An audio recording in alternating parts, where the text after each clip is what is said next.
El mensaje a compartir en esta oportunidad, hermanos, tiene relación con los frutos como cristianos.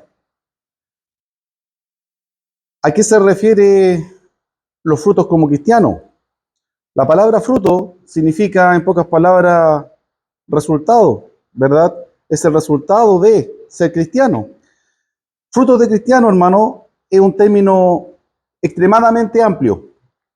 Puede significar multitudes de cosas, pero cada una de ellas apuntando al hecho de ser cristiano. Dice la palabra, por ejemplo, el árbol bueno no puede dar frutos malos, ni el árbol malo dar frutos buenos, ¿no es cierto? Y hace ejemplo. Nosotros podríamos decir, bueno, no le pidas pera al olmo, como dice el dicho. Es lo mismo. Hay cosas que no podemos esperar de alguien que no es hijo de Dios, pero al mismo tiempo hay cosas que esperamos de un hijo de Dios. Y dentro de este tremendo abanico, hermanos, de lo que son los frutos como hijo de Dios, yo me voy a referir específicamente a uno. En otras oportunidades me he referido a otros, en esta me voy a referir a uno. ¿Y a qué fruto me voy a referir? Al fruto de traer una nueva alma al Señor. Y los voy a motivar en esa dirección, pasando por algunos pasajes de la Escritura y con una conclusión, ¿no es cierto?, para que atesoremos esto en nuestro corazón. Nosotros hemos sido llamados a una tarea que ni aún a los ángeles le ha sido dada, pero que si se la diera Dios a los ángeles, ya estaría hecha. Ya estaría hecha. Y es predicar su evangelio. Vamos a ir paso a paso, hermano, comenzando con Mateo 28, versículos 19 y 20. Son los últimos dos versículos del Evangelio de Mateo. Mateo capítulo 28, versículos 19 y 20. Aquí tenemos que entender el mensaje de Dios, tanto individual como colectiva. ¿A qué me refiero individual como colectivamente? Usted como cristiano, como cristiana, tiene una función individual, pero usted no puede hacer nada si no es parte del cuerpo colectivo, del cuerpo de Cristo, espiritualmente hablando, su iglesia. Porque la palabra misma dice, apartados de mí, nada podéis hacer. Muchas personas a veces dicen, no, yo me entiendo con Dios directamente, no necesito ir a la iglesia. Mentira más grande, porque dice la palabra que su comunión es por medio de los santos. O sea, yo no elijo cómo tener comunión con Dios. Yo no decido cómo Dios me tiene que perdonar mis pecados. Dios decidió eso. Y yo me puedo hacer parte de esa promesa o excluirme. Porque el hecho de que sea una promesa de Dios no significa que esté obligado. Bien, de pronto hay personas que piensan que van a ir al cielo simplemente porque Cristo murió en la cruz. Mentira más grande. La mayor parte de la humanidad va a ir al infierno. Es triste, pero lo dice el Señor. Le preguntaron, ¿son pocos los que se salvan? Y el Señor, ¿qué contestó? No, son muchos. No contestó eso. Dijo, procuren ser uno de esos pocos. Dice, sí, son pocos, son poquitos. Y siempre la Escritura, Antiguo o Nuevo Testamento, habla del remanente, de los escogidos, de los poquitos. El caso más extremo, ¿no es cierto?, el arca de Noé, que es el ejemplo más extremo. 8 personas salvas de toda la humanidad de ese tiempo. Y eran muchos. Ya estaban poblando la tierra. Pero se habían corrompido de una manera irreversible. Si Cristo mandó a su Hijo al mundo para que fuéramos salvos, es porque aunque el mundo estaba corrompido, es porque todavía había esperanza, oportunidad. Pero oportunidad no significa seguridad absoluta. El hecho de que usted compre un cartón de lotería no significa que va a ser el ganador. Puede serlo, sí. Una en quizás cuántos millones de probabilidades. Pero hay gente que a veces tiene más fe en un cartón de lotería que en Dios. Tiene más fe en la suerte que en las promesas, en las palabras de Dios. Porque hay personas que se quieren ganar la lotería y van y hacen una fila a veces considerable y pagan y esperan y revisan los números, hacen toda una serie de cosas. Y la probabilidad es mínima. Es lo que nosotros denominamos suerte, pero una gran suerte, una tremenda suerte. Pero hay personas que en esa misma dirección piensan que no, yo solamente en mi mente o corazón pensar que Dios existe y yo estoy en el cielo. Es decir, hacen más por una lotería que por ser salvo. No están haciendo nada por ser salvo. La fe sin obra es muerta. Lo dijo, ¿no es cierto?, el hermano Santiago en la palabra de Dios. Entonces, vamos a ver hoy este mensaje de mensajes que nos deja el Señor. Una comisión, o como diríamos nosotros, es una misión especial de las muchas cosas como cristianos que debemos y podemos hacer. Hay una que no puede faltar. Porque en nuestro caminar, hermanos, quizás no vamos a poder hacer todo lo que quisiéramos para el Señor. No va a faltar tiempo, no van a faltar recursos económicos. El que ama al Señor siempre le va a faltar tiempo o dinero o lo que sea, porque quiere hacer más por el Señor. Entiende que no importa cuánto haga ni cuánto tiempo sirva, nunca va a ser suficiente como para lo que Dios se merece. Pero el que está al otro lado de la línea piensa que es suficiente con solamente en su mente aceptar que Dios existe, sin buscar una comunión, sin buscar una reconciliación, sin buscar, ¿no es cierto?, lo que es hacer la voluntad de Dios. Y vamos a ir específicamente a esto, hermano. Y fíjense cómo termina el libro o el Evangelio de Mateo, los últimos 2 versículos. Y podríamos agregar el 18 también. Aquí usted va a encontrar 4 todos. Todo, todo, todo, todo. 4. 4 todos. Por eso vamos a agregar el 18. Está el primer todo. Dice el 18, y Jesús se acercó y les habló diciendo, toda potestad me es dada en el cielo y en la tierra. Por tanto, id y haced discípulos a todas las naciones, bautizándolos en el nombre del Padre y del Hijo y del Espíritu Santo, enseñándoles que guarden todas las cosas que os he mandado. Y aquí estoy con vosotros todos los días hasta el fin del mundo. Es que nuestra carrera como cristiano, hermano, inicia con la obediencia al Evangelio, pero no termina jamás. Trasciende al fin del mundo, trasciende a lo que es la muerte física. El que alcanza comunión, redención, adopción en Cristo para con Dios el Padre, ha establecido una relación eterna con Dios, que trasciende hasta a este plano material. ¿Se dio cuenta de los 4 todos? El primer todo es la autoridad de Cristo. En el versículo 18 él dice, toda autoridad me es dada, solo en la tierra, solo en el cielo, en la tierra y en el cielo. Jesucristo tiene toda, absolutamente toda autoridad. Lo primero que tenemos que establecer. Muchos ven a Dios o a Jesús como un amigo.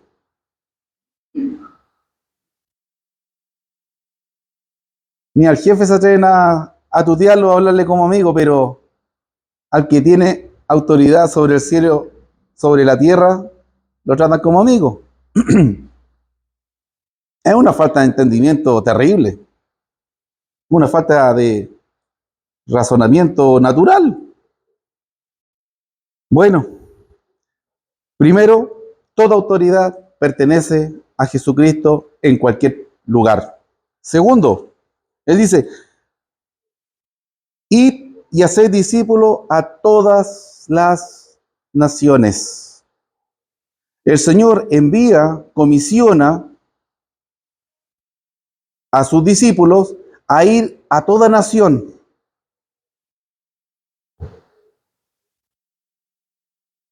¿Para qué? Para hacer discípulos. Vayan a todas las naciones. Literalmente, podría ser, usted tiene que ir a todos los países del mundo y tiene que aprender todas las lenguas para poder hacer esto. Pero no significa que usted tiene que ir literalmente a toda nación, sino que se refiere a que la promesa es para toda nación y que no somos nosotros los que vamos a excluir. Eso significa. No debemos excluir. Obviamente, aquí está el Señor Jesús con sus primeros discípulos, aquí están los apóstoles, menos uno que se había ahorcado. Y la verdad, vemos que los apóstoles aquí todavía no recibían el Espíritu Santo. Porque sabemos que ellos solamente se evangelizaban entre judíos. O sea, lo dijo el Señor Jesús con toda autoridad, pero ellos aún con la ausencia del Espíritu Santo en su mente y corazón, no lo entendieron y mucho menos lo obedecieron. Tuvo que venir una persecución para ellos empezar a difundir el Evangelio en otras ciudades fuera de los límites de Israel. Ellos excluían al extranjero. Si usted lee la Escritura, Pedro no quería ir a evangelizar a aquel romano. Hechos capítulo 10, ¿no es cierto? Pedro no se atrevía ni siquiera a entrar a la casa de ese romano. Era un gentil, era abominable, era inmundo. Pero Cornelio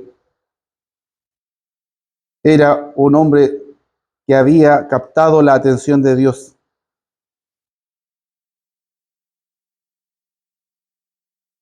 Si nos preguntamos si la salvación es por obras, usted puede ver ahí Hechos 10, si la salvación fuera por obras, Cornelio estaba listo. Pero como no es por obras, es por la obediencia al Evangelio, Dios envió a Pedro para predicar el Evangelio para que esa persona, llena de una tremenda misericordia, de amor, de buenas obras, era un hombre de oración, temeroso de Dios, etc. Dios envió a Pedro para que esa persona obedeciera el Evangelio. Y de verdad, hay muchos cristianos, que no son ni la sombra de Cornelio. Y Cornelio todavía no era cristiano. Pero, insisto, la salvación, dice la palabra, no yo, no es por obra, sino por el Evangelio en nuestra vida. Entonces, hasta aquí, nosotros tenemos que reflexionar, hermano, hasta dónde nosotros estamos actuando como esos judíos que no tenían el Espíritu. No tenían el Espíritu Santo aún. El Espíritu Santo vino días después en Pentecostés. Y ahí entendieron y empezaron a predicar en distintas lenguas, a distintas naciones y en distintos lugares. Pero nosotros ya tenemos el Espíritu, ya entendemos esto. Entonces, o tenemos que entender que Jesús no tiene toda autoridad, o tendríamos que entender que no tenemos que hablarle la palabra a todo hombre o mujer que se nos dé la oportunidad de parte de Dios. Y yo creo que ninguna de esas dos cosas se puede entender en esto que hemos leído. Agrega el pasaje que la forma en que la persona se hace discípulo, porque aquí dice, vayan a hacer discípulos a todas las naciones, ¿no es cierto? Y uno puede decir, ¿y de qué manera la persona se hace discípulo? Levantando la mano, con una confesión, hay una oración del no sé cuánto.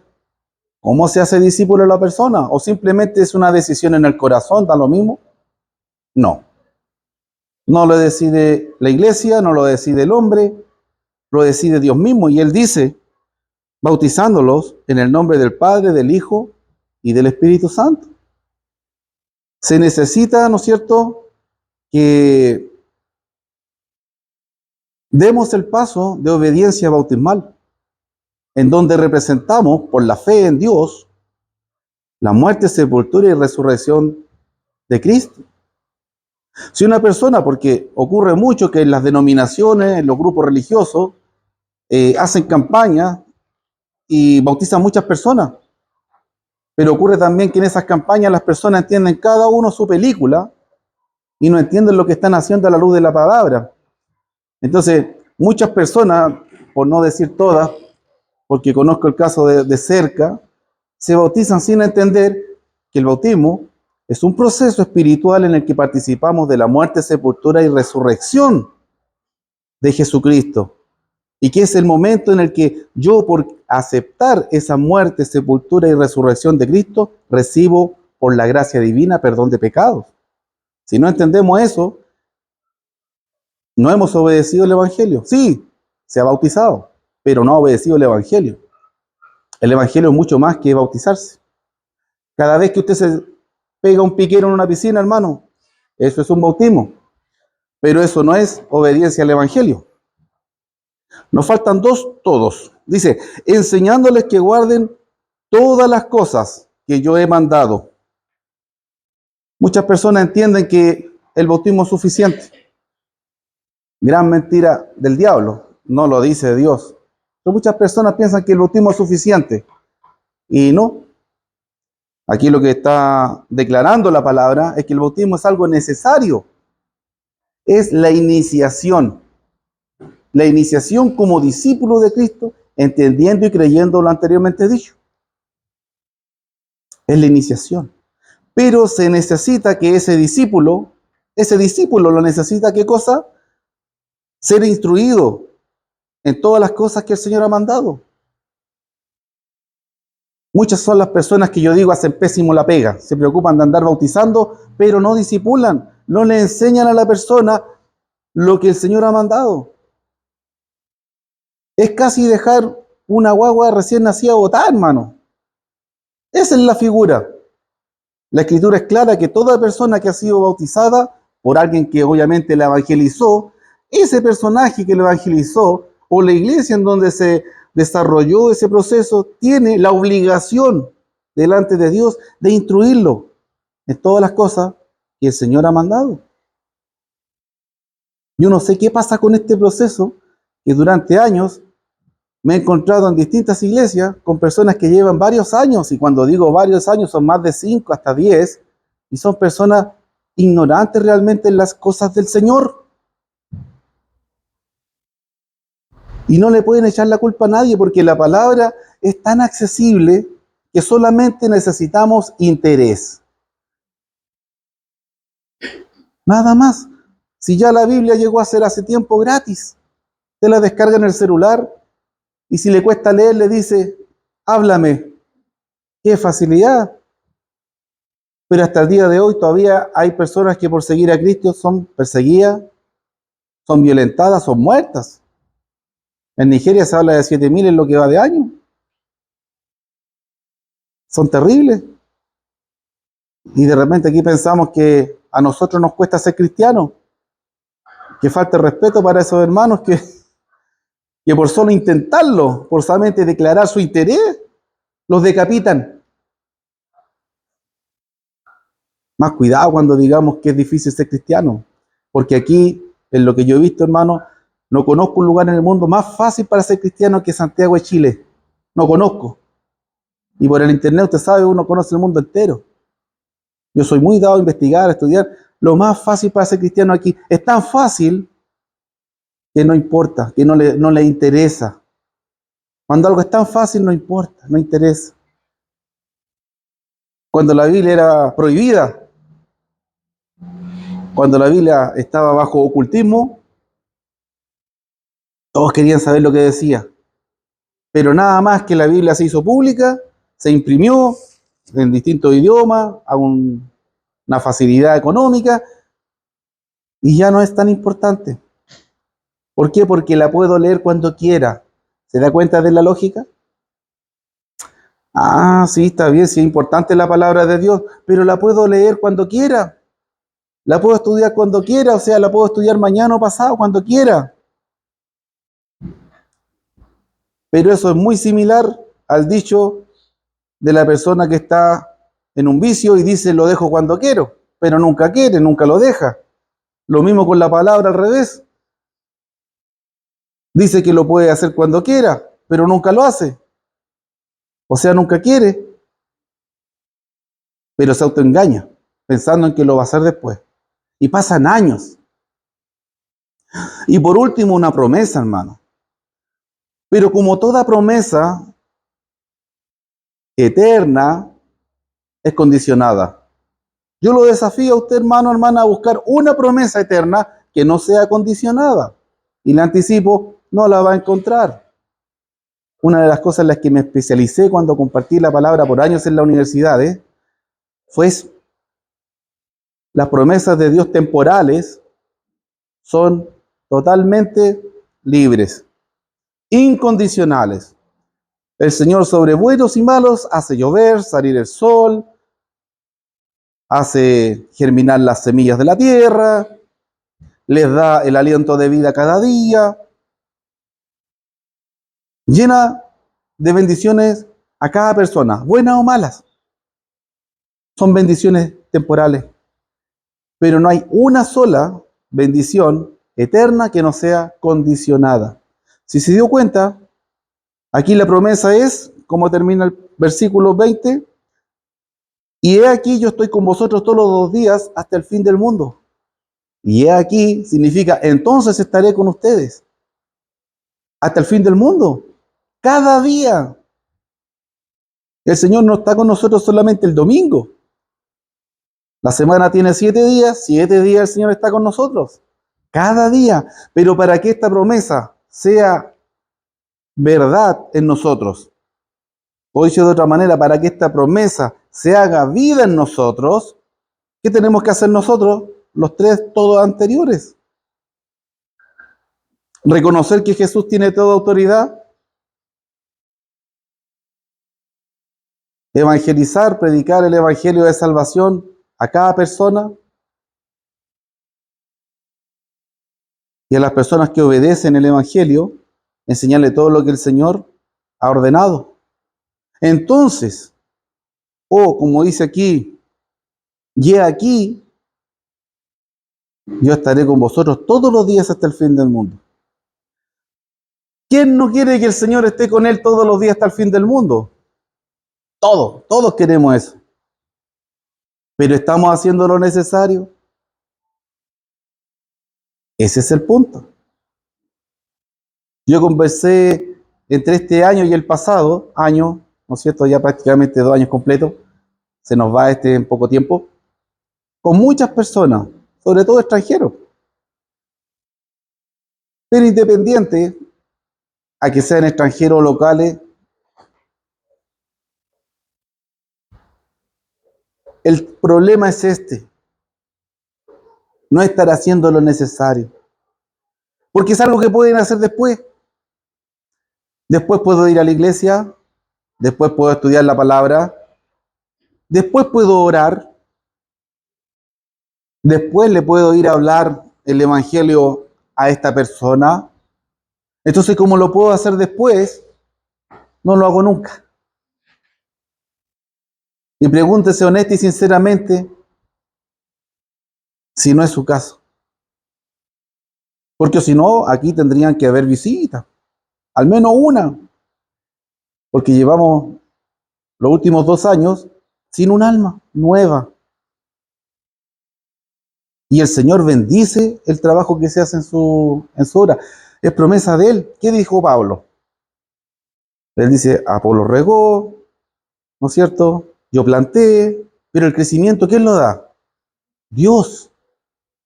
Entonces, cuando no hay crecimiento, hermanos, es porque no hemos plantado y porque no hemos regado. Tenemos que asumir nuestros errores para poder corregirlos.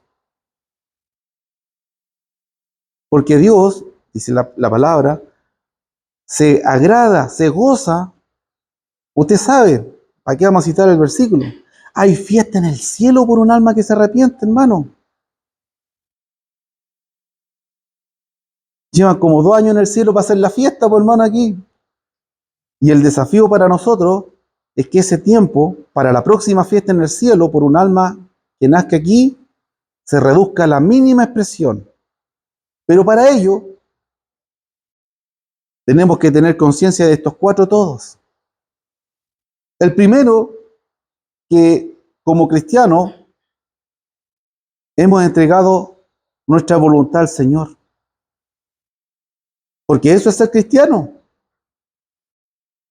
Cristiano es aquel que aceptó a Cristo como su Señor, como su amo, como su dueño.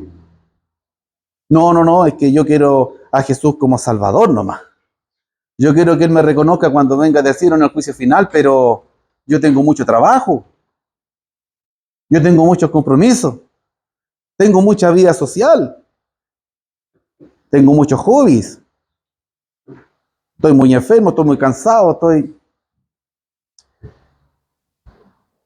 ¿Qué siervo es ese?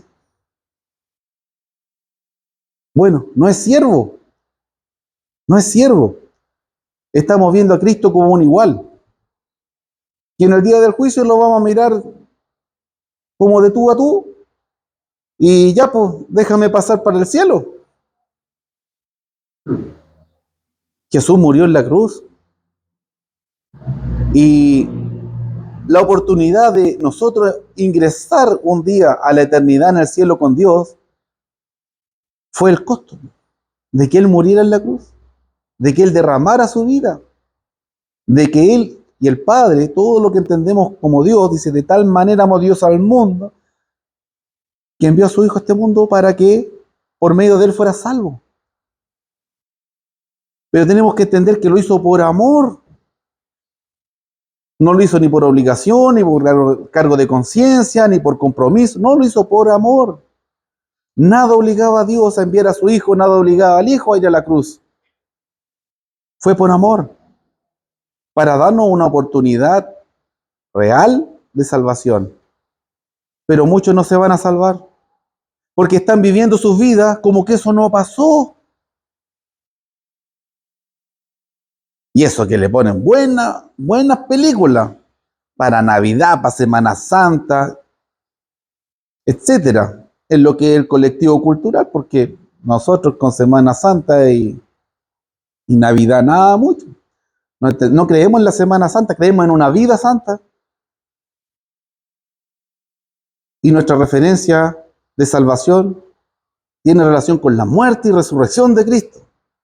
Da lo mismo cuando nació. Todos se quedan pegados en el niño Jesús, ahí en el pesebre. La guaguita. No, si esa guagua creció. Todos se quedan pegados ahí en la parte bonita. Los animalitos, armemos el pesebre. Ese fue parte del proceso para que él creciera y desarrollara un proceso redentor para la humanidad. Entonces nuestra atención no queda en la guagua, es parte de la historia. Ya, ahí está, nació. Pero nuestra visión, usted va, por ejemplo, a Hebreos 12, está en qué? En el adulto, en el que murió en la cruz, en el que reina, en el que regresa a juzgar a vivos y muertos, en el que hizo la promesa de eternidad para los que le esperan activamente, para los que le obedecen, dice también el autor de Hebreos. Son cuatro todos, hermanos, en los que debemos reflexionar mucho.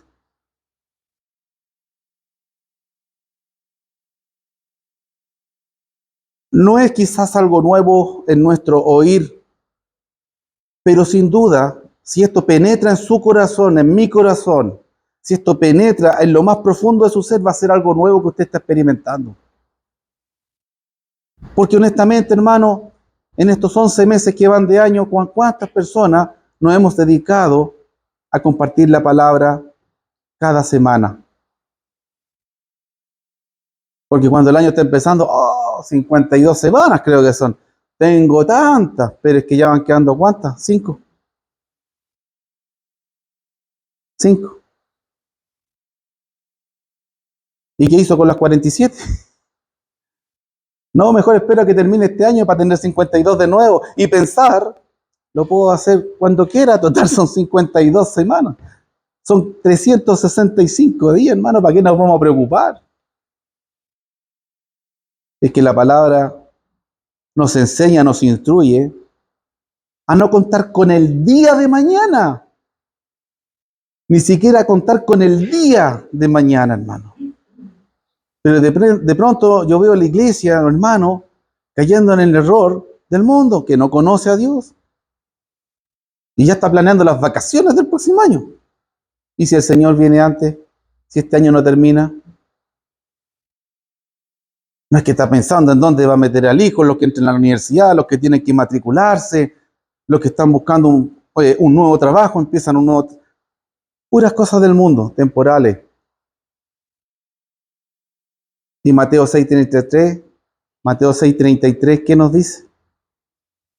Buscad primeramente el reino de los cielos y su justicia, porque todas las demás cosas son añadiduras, son cosas que van a pasar, hermano. Si tenemos harta ropa en el closet, tenemos poca ropa, hermano, no nos van a echar el ropero en la tumba, hermano. Ni la cuenta del banco, ni los autos, ni la casa, nada. Nada. Somos administradores de los bienes que tenemos, hermano. Bienes que pueden ser dinero, pueden ser tiempo, puede ser salud, puede ser también dinero. Pero tenemos que enfocarlo en algo específico, porque como comencé el mensaje, hermano, quizás hay cosas que no vamos a poder hacer como cristianos, que las vamos a anhelar, los vamos a querer, pero están lejos de nuestras capacidades, porque tenemos recursos limitados. Pero hay una que no puede estar ausente en su vida. No puede, hermano, estar ausente en su vida, estarle hablando a una persona del mensaje de salvación. Es imposible que digamos, es que no tengo a quién. Es imposible. Es posible que esa persona en la que estamos pensando no le importe. Eso sí es posible. Pero es importante entender de que nuestra función no es que el mensaje sea creído. Nuestra función no es que el mensaje sea obedecido. Nuestra función como cristianos es, según lo que vimos en Mateo, presentar el mensaje. Presentarlo de manera informal o formal. Informal, a veces un simple comentario, hermano. Yo no pierdo ni una oportunidad, hermano, de presentar el Evangelio hasta en el ascensor, hermano. De repente me había encargado con tanta cosa del trípode, de la caja, porque en la mañana más actividad. ¿Y a dónde viene tan cargado, vecino? De la iglesia. Y empiezo. Ah, preguntaste, aguanta. O al fin de semana. Oh, ¿qué hay que hacer el domingo? Ah, el domingo voy a ir a la iglesia. Preguntaste, aguanta. Y en la semana, también. Ahí con un cliente que estuve visitando, estábamos en un ascensor ahí, y de repente salió la pregunta, y yo le dije, claro, si yo voy a la iglesia, mire, le voy a mandar una prédica, tome. Ah, preguntaste, aguanta. Hermano, no nos puede importar más compartir el evangelio con otra persona que cualquier otra cosa. De repente caemos en las cosas del mundo. ¿Cómo te ha ido? Bien, sí, estoy cambiando el auto. Con esa persona quizá usted era la última vez que va a poder hablar. Ni Dios lo quiere, esa persona quizá en un par de días la atropellan. O a veces ocurre mucho, y yo pienso harto en eso. Hay personas que vamos a tener la oportunidad de ver una o dos veces en la vida. Y si Dios nos da la oportunidad, hay que tirar la semilla. No sabemos si va a caer en buena tierra. No sabemos. Pero dice la palabra que tenemos que tirar la semilla. Si tiramos la semilla con constancia, va a llegar a buena tierra. Y vamos a tener un nuevo hermano para la gloria de Dios aquí. Ojalá lo que queda de año. O al menos algunos nuevos hermanos en el próximo. Pero no podemos estar terminando el próximo año los mismos. Porque ya están aburridos en el cielo, hermano. Quieren hacer fiesta hace rato. Y no pueden, pues.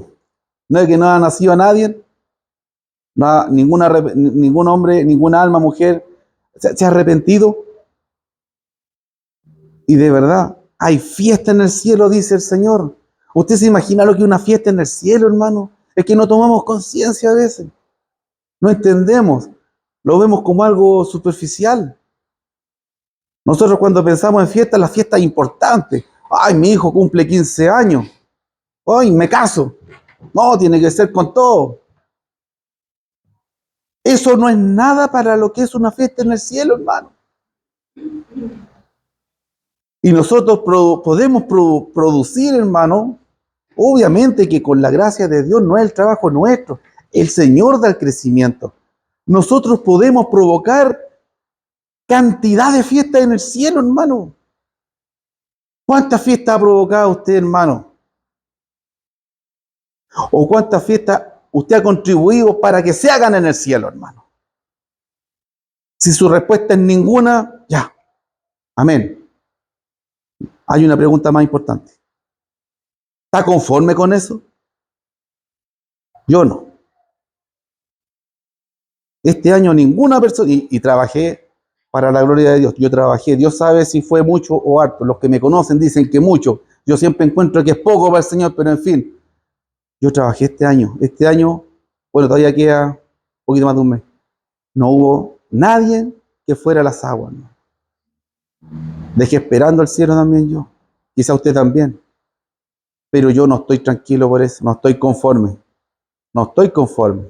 Y fueron horas dedicadas. Como quizá alguno de ustedes lo ha hecho con más de alguien. Yo lo hice con varios.